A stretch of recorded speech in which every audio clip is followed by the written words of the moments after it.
special edition of Harvey's Hot Takes for Game 1 of the Battle of Ontario with Bryan Hayes. How did we get so lucky? I'm so excited.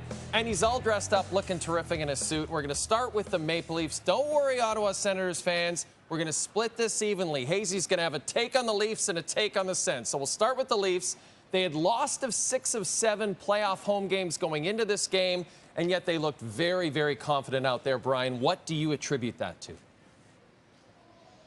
Honestly, Jay, I would go back to the end of the regular season, and I credit Craig Berube and the leadership of this Maple Leaf team for keeping their eye on the prize and chasing that top seed in the Atlantic Division, because the last 15 games of the season, they played their best hockey. They were peaking coming into the playoffs, and it paid off in Game 1 tonight. And I think it really paid off in terms of the opponent they played, because it was a fresh start. It was something different. I think if this was Boston, if this was Florida, if this was Tampa, there'd be a lot of nervous energy in this building. I think there'd be a lot of nervous energy in that dressing room. There wasn't tonight. I walked into this building. It was uber confident. The fans were rocking tonight. The crowd was electric. They were chanting. They were on their feet all night. And I think a large part of that is based on the history of the Battle of Ontario, where this Maple Leaf fan base, especially the modern fan base, the one thing they have over any other fan base in the league, it's one fan base that they own, so to speak, or it's one battle that this Maple Leaf team has supplied them with great, great moments. It's the Battle of Ontario. So I think Leaf fans walked into this building tonight thinking it's not Boston, it's not Tampa, it's not Florida. It's something we're familiar with, and it's something that the Leafs have had a lot of success with in the past, and I think that carried over onto the ice. And Ekman-Larsson scoring first was huge. The building, again, just absolutely erupted. The power play was great tonight. The special teams were great tonight. The Leafs played really, really well, but I think it really was about how they came down the stretch into the playoffs, getting that first seed, getting home ice, playing a team that I think they're comfortable against.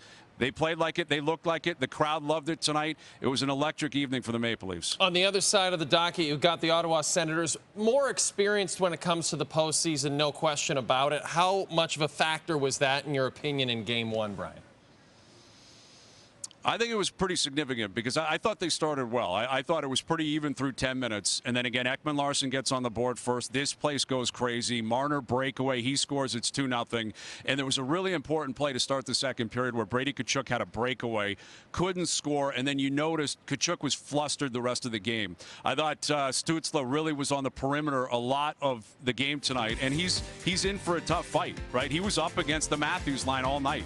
He was up against McCabe and Tanev. That's a really tough challenge for a young player without any playoff experience. So I thought Stützle and Tkachuk in particular, they showed their frustrations as the night went on. But I was a little bit surprised by some of the veterans and the way that they performed for Ottawa tonight. And I think this is something Travis Green is going to probably really push forward. Is I thought Claude Giroux was way too involved with the refs tonight. He spent a lot of energy talking to the refs, and it wasn't just the refs, it was the linesmen.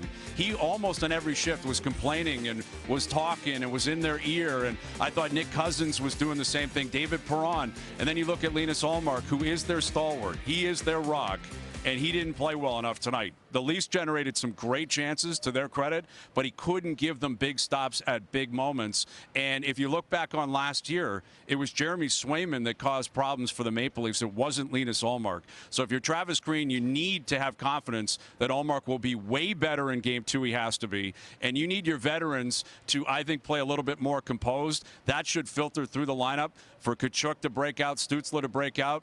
And I think everyone understands what the messaging is going to be. It was the same thing when they flew in before Game 1 into Toronto. Try and get a split. If you can make it 1-1 going back to Ottawa for Game 3, you've got yourself a series. That'll be what we'll wait to see happens on Tuesday night. And Ottawa, again, I don't think they're going to take a lot out of this that they'll be uber positive about, outside of the fact that it's only one game and things change quickly in the Stanley Cup playoffs. 52 combined penalty minutes in this one, most of them late when things got a little bit chippy, and we'll see if that carries over to Game 2 on Tuesday as well. Bryan Hayes, always fun. Thanks for this. Hot Takes is presented by Harvey's. Customize your burger and get it delivered from our app to your door. Harvey's, it's a beautiful thing.